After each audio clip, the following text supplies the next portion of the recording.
Hi gang, welcome back to the Onlyest Latina Ever. Got an invite to go to the Florida Sunshine Ball in DC. Thought it would be great. And I wanted to show Bill like some of the sites and the museums and everything that was free. But guess what? Everything was closed due to the shutdown. You know, it's really interesting. Liberals would say it's a bad idea to build a fence, but they all have doors that for their houses that have locks, and those locks are to protect people from coming in and just looting and taking whatever they want. So I don't understand this whole idea about like a wall.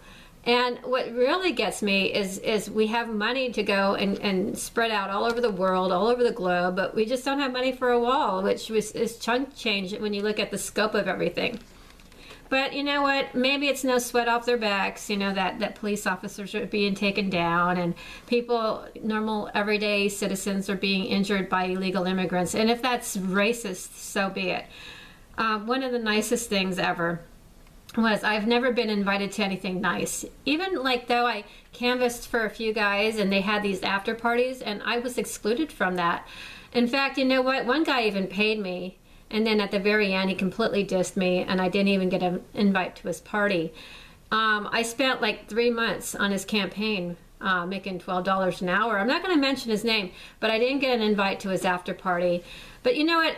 He's a saint compared to Ron Desantis, because I canvassed for Ron Desantis, and I was supposed to get paid, but I didn't get paid. In fact, they lied to me and dangled some carrots, and I didn't even get an invite to his party afterwards. In fact, you know what?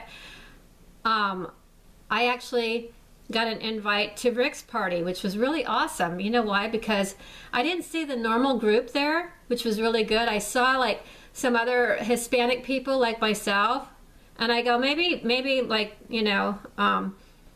don't know, they got dissed too. I don't know. But I've been tired of being dissed by people that sit there and say they're for Latino people. Take example of Jeb Bush, married to a Latina. I guess he kind of helped Mr. Desantis, and I guess he's helping himself too, because I noticed that he's been really chummy with Mr. Desantis lately. And what's really getting me is I have to look at both the guys' characters and stuff like that. And it's interesting. I would never, as a public leader, go into a political position as a newbie and be running my mouth over the job that the old guy did, especially when he pulled us out of a recession, created more jobs, and turned the state that was upside down around. And you know what, Ron, you can run your mouth all you want, but you might be another Charlie Crist. And you know what, they might be setting you up as another lame duck Charlie Crist. So I would really be careful about what I say. With that said, I know that Rick Scott's going to be successful. He drives his own bus. He doesn't give the keys to Jeb. Because Jeb, if you give him the keys, he will take that bus, he would run you over, and he will back up over you. And that's just how he is. That's what he did to Charlie Crist. And, that's what he does to Latino people that, don't have a lot of money. And you know what? Maybe you're cut from the same skull and bones Yale cloth. I don't know. But with that said, I'm never included in anything. I've never been invited to any kind of prestigious ball. I got my first ball gown. And I actually had a great time even though everything was closed. I got to see the White House. We wanted Donald to be home, but he wasn't. Oh, guess what we saw instead? We saw Jim Acosta in the airport on the way out. I guess he was leaving for Texas to cover the border fence.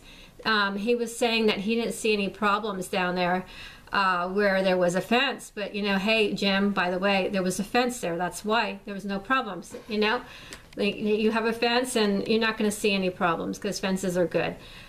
He's kind of touched. He's kind of special, isn't he? But I'm glad I didn't stop to say hi because I didn't recognize him. Will did. And I was not in the mood to talk anyway because I had a little too much partying in me from the night before. So I was feeling kind of mellow, which was good for the ride home because I was very quiet and I slept the whole way back.